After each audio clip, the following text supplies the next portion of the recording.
ఓ Sumathi, hi sir. నువ్వు ఎక్కడున్నావు? ఇవాళ నీకు ఎగ్జామ్ ఉందా? అవును సార్. ఏంటి ఇదే టైంలోనా? అవునండి. ఓ మరి తనకి కెమిస్ట్రీ ప్రాక్టీస్ ఉన్నాయి, మరి నీకెలా రాయమంటావు? నాకు తెలుసు సార్, అందుకే నేను మా బాబాయ్ని పిలిచాను. స్వాతి ప్రాక్టికల్ ఎగ్జామ్ ఇంపార్టెంట్ కదా, అదే. మీరు తనతో ఉండడమే కరెక్ట్ సార్. సరే సరే, good luck. Thank you sir. ఓకేమ్మా, బాయ్. హాయ్ స్వాతి. హాయ్. అమ్మా సుమతి, ఫోన్. ఏంటి బాబాయ్ మీరనేది? వచ్చే దారిలో యాక్సిడెంట్ అయిందమ్మా, పరీక్ష రాయడానికి రాలేకపోతున్నాను. అయ్యో, నాకు ఇది పబ్లిక్ ఎగ్జామ్ కదా బాబాయ్. అమ్మా, ప్రిన్సిపల్ గారితో మాట్లాడి ఇంకేమన్నా రాయమని చెప్పమ్మా. సరే.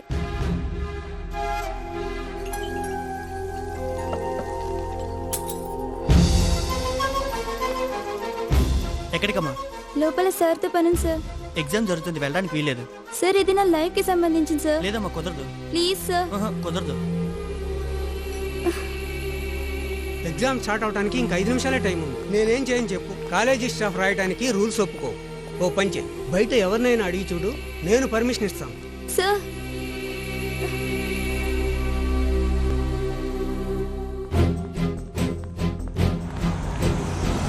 సార్ నేను ఈ కాలేజ్లో ఇంటర్ సెకండ్ ఇయర్ చదువుతున్నాను సార్. ఇవాళ నాకు పబ్లిక్ ఎగ్జామ్. ఒక 3 hours వచ్చి నాకు ఎగ్జామ్ రాయండి సార్. నాకేం పని లేదు అనుకున్నావా? ఆఫీస్ సార్, టైం అయింది, ప్లీజ్ సార్, వెళ్ళమ్మా. అలాగే సార్. సార్ మీరైనా హెల్ప్ ఇందాక చేయండి నుంచి సార్. ఏమిటమ్మా నీ దశ? నాకు సంబంధించిన మేము ఉన్నది నీ ఎగ్జామ్ రాయడానికి. Please sir. ఇంకెవరినన్నా వెళ్ళి వెళ్ళమన్నానా?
సారీ సుమతి, నేనేం చేయలేను.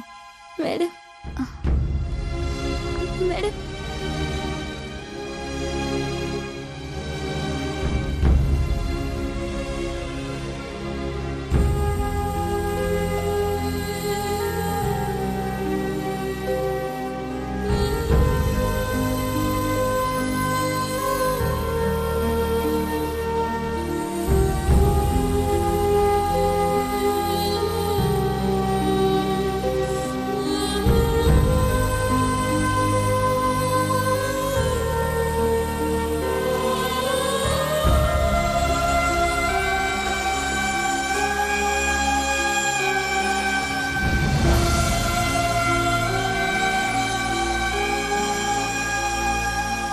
ఈ అనాలిసిస్ చూస్తుంటే నీకు 20 out of 20 వచ్చేలా ఉన్నాయి. Thank you sir. Good luck. ఒక నిమిషం ఇక్కడ ఉండమ్మా, వచ్చేస్తాను.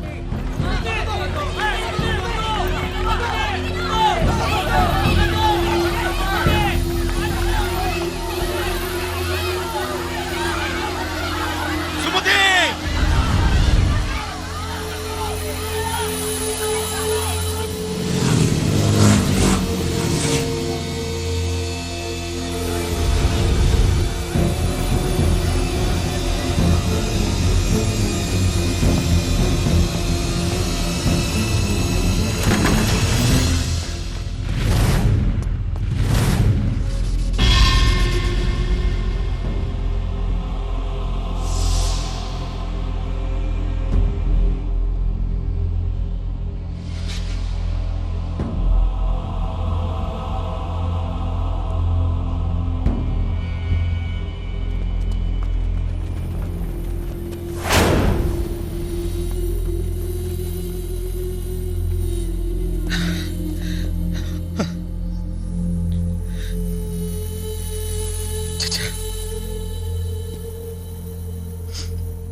ఎంత క్లవర్ స్టూడెంటో తెలుసా? 100% మార్కులు వచ్చాయి. పాపం చూస్తుండగానే దూకేసింది. ఎంతమందినో పరీక్ష రాయమంది, ఒక్కరు కూడా తన మాట వినలేదు. అందుకే దూకేసింది. ఏంటి సార్, లవ్ ఎఫైరా? అంతా ఏంటుందిలేండి, కాలేజ్ స్టూడెంట్ కదా. చేతుల్లోని ఆ పిల్లని ఈ పరిస్థితిలో చూస్తుంటే నీకు లవ్ అఫేర్ లా ఉందిరా? అరుగుతాను. పరీక్ష రాయడానికి హెల్ప్ చేయండి అని కనిపించిన వాళ్ళందరినీ కాళవేళ బతిమాలింది. ఒక్కడైనా ముందుకు వచ్చాడ్రా?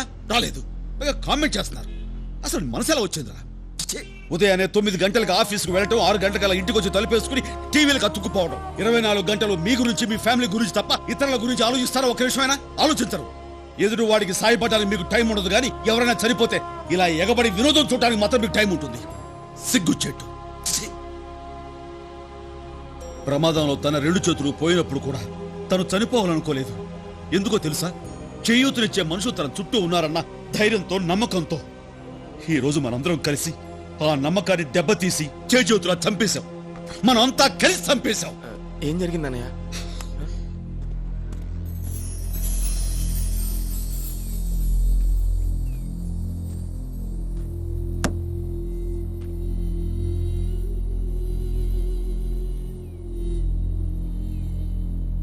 ఇప్పుడు వికలాంగ బాలుర 100 మీటర్ల పరుగు పందెం మొదలు కాబోతుంది. మీరంతా చప్పట్లతో ఆ చిన్నారులను ప్రోత్సహించండి. The next event is 100 meters running race for physically challenged children. Give them a big hand.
తడిచిపోతావమ్మా. నువ్వు ఇక్కడే ఉండు, నేను ఇప్పుడే వచ్చేస్తాను.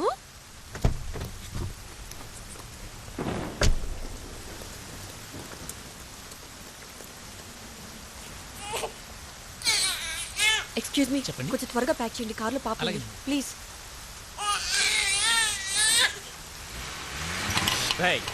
ఆటోది చల్,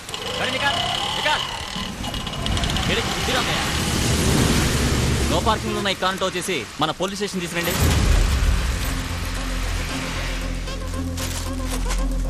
థ్యాంక్ యూ.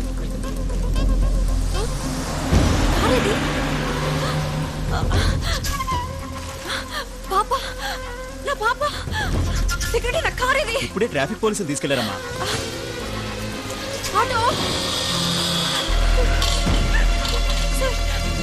బిగ్ బజార్ నుంచి తెచ్చిన బ్లాక్ సెంటర్ నా పాప ఉంది. పాపుందా? మీ కార్ అక్కడ ఉంది, పదండి. త్వరగా పదండి సార్, అందులో నా పాప ఉంది. నా కార్ ఇది. అదే సార్, అదే సార్ నా కార్. నా పాప కొంచెం త్వరగా తీయండి సార్ ప్లీజ్. పాప పాప, అయ్యో ఇందులో నా పాప లేదు. పాప, నా పాప, నా పాప ఏది? ఇందులో నా పాప లేదు. పాప ఏది? నా పాప ఎక్కడా? ఏమైందిరా? ఏం జరిగిందిరా? పోరా నా సిగ్గేస్తుంది. ఎందుకురా సిగ్గు? రాత్రి ఐశ్వర్య నా కల్లోకొచ్చి కళ్ళుకొచ్చి నా మెడలో దండేసిందిరా. బాగా గుర్తెచ్చుకో. ఆ టైంలో నువ్వు నిలబడున్నావా లేక తలనక దీపం పెట్టి పడుకోబెట్టేసా? ఎల్రా నువ్వు ఎప్పుడు ఇంతే. చూడన్నయ్యడు. ఏంటన్నయ్య నువ్వు ఇంకా స్కూల్ పిల్లల గురించి ఆలోచిస్తున్నావా? ఆ పసివాళ్ళకి ఒకరికొకరు సహాయం చేసుకోవాలన్న ఆలోచన అది రియలీ గ్రేట్. తప్పదు, ఒకరికొకరు సహాయం చేసి తీరాలి. అవిటి వాళ్ళు కదా. వాళ్ళు కాదురా అవిటి వాళ్ళు. అన్నీ ఉండి సాయం చేయాలనే మనసు లేని వాళ్ళే నిజమైన అవిటి వాళ్ళు. చేతులేని అమ్మాయి తనకు సాయం చేయండి అంటూ కాళావేళ పడి బతిమాలితే అవకాశం ఉండి ఒక్కడు ముందుకు రాలేదు. Rascals. వదిలే అన్న, ఈ జనాలకు ఇంకొకటి సాయం చేయాలన్న ఆలోచనే లేదు. సాయం చేయాలన్న ఆలోచన లేక కాదు, ఆచరించేవాళ్ళు లేక. ప్రతి ఒక్కళ్ళు ఇంకొకరికి సహాయం చేయడానికి ముందుకొచ్చేలా చేయాలి. అవునన్నయ్య, కరెక్టే. అది సరే, ఇంతకు ముందు నువ్వు ఎవరికైనా సహాయం చేసావా? ఎవరికైనా సహాయం అంటే సరే, ఫ్యూచర్లో ఎంతమంది సహాయం చేయగలవు? ఫ్యూచర్ లో అంటే ఒక 50, 100, 150 మంది దాకా. అక్కర్లేదు, జస్ట్ 3 సహాయం చేయండి, మొత్తం ఈ ప్రపంచాన్ని మార్చేయచ్చు. 3 సహాయం చేస్తే మొత్తం ప్రపంచాన్ని మార్చేయచ్చంట. ఎలా కుదురుతుందన్నయ్య? కుదురుతుంది.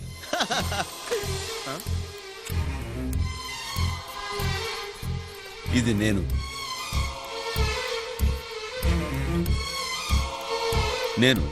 ఓ 3 సహాయం చేస్తాను.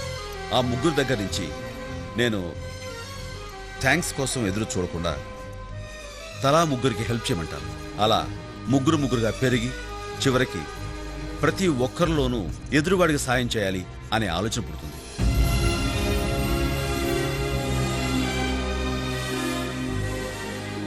ఎవరో ముక్కు మొహం తెలియని వాళ్ళకి మనం హెల్ప్ చేసినప్పుడు వాళ్ళకు కూడా ఇంకొకరికి హెల్ప్ చేయాలన్న మనస్తత్వం తప్పకుండా వస్తుంది.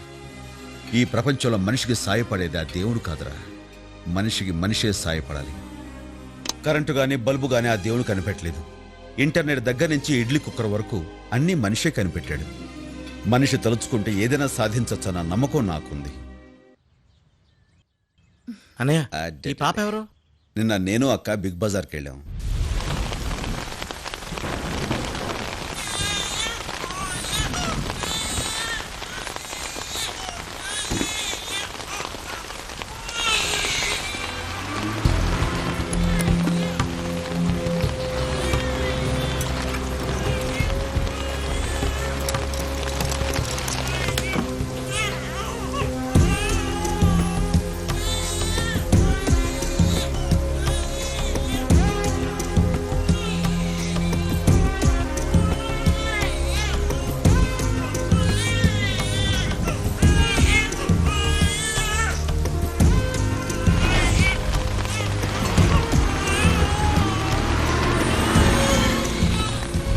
ఆ కారు నెంబర్ ఆర్టీఓ ఆఫీసులో ఇచ్చి అడ్రస్ మనకు చెప్పాను.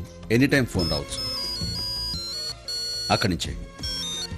హలో, చెప్పండి. Address? Oh, okay, thank you. Address ఏంటన్నా? కూకట్పల్లి. మనం తలపెట్టిన ఈ మంచి పనికి ఈ పాపతోనే శ్రీకారం చుడదాం.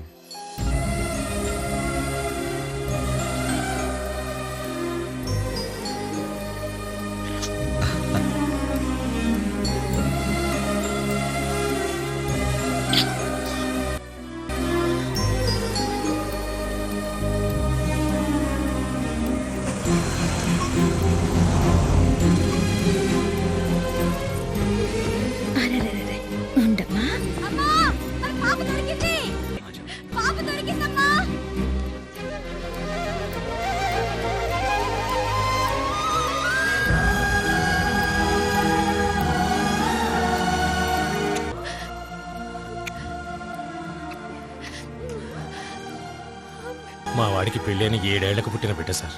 పాపకి ఏమైనా జరుగుంటే మేమంతా ఏమైపోయేవాళ్ళం. మీరు చేసిన సహాయం కృతజ్ఞతలతో సరిపుచ్చేంత చిన్నది కాదు. అలాగని థ్యాంక్స్ చెప్పకుండా ఉండలేను. సింపుల్గా థ్యాంక్స్ చెప్పి చేతులు దులుపుకుందాం అనుకుంటున్నారా? మరి ఏం కావాలో చెప్పండి. ఏదో ఒక అవసరంలో ఉన్న వాళ్ళు మన చుట్టూ చాలా మంది ఉంటారు. ఆ, వాళ్ళలో ముగ్గురికి మీరు సహాయం చేయండి. అలాగే ఆ సహాయం పొందిన వాళ్ళని ఒక్కొక్కళ్ళు మరో ముగ్గురికి సహాయం చేయమని చెప్పండి. ఓ ఇంతేనా? చాలా మంచి ఆలోచన. మా వాడు ఖచ్చితంగా చేస్తాడు. It's my word. తప్పకుండా చేస్తాను. చాలా సంతోషం. వస్తాను. నమస్తే సార్. నమస్కారం. ఉంటానమ్మా. వస్తామండి. వాళ్ళ సంతోషాన్ని చూస్తుంటే నువ్వు అనుకున్నది డెఫినెట్ గా జరుగుతుందనిపిస్తోంది. All the best. Thank you.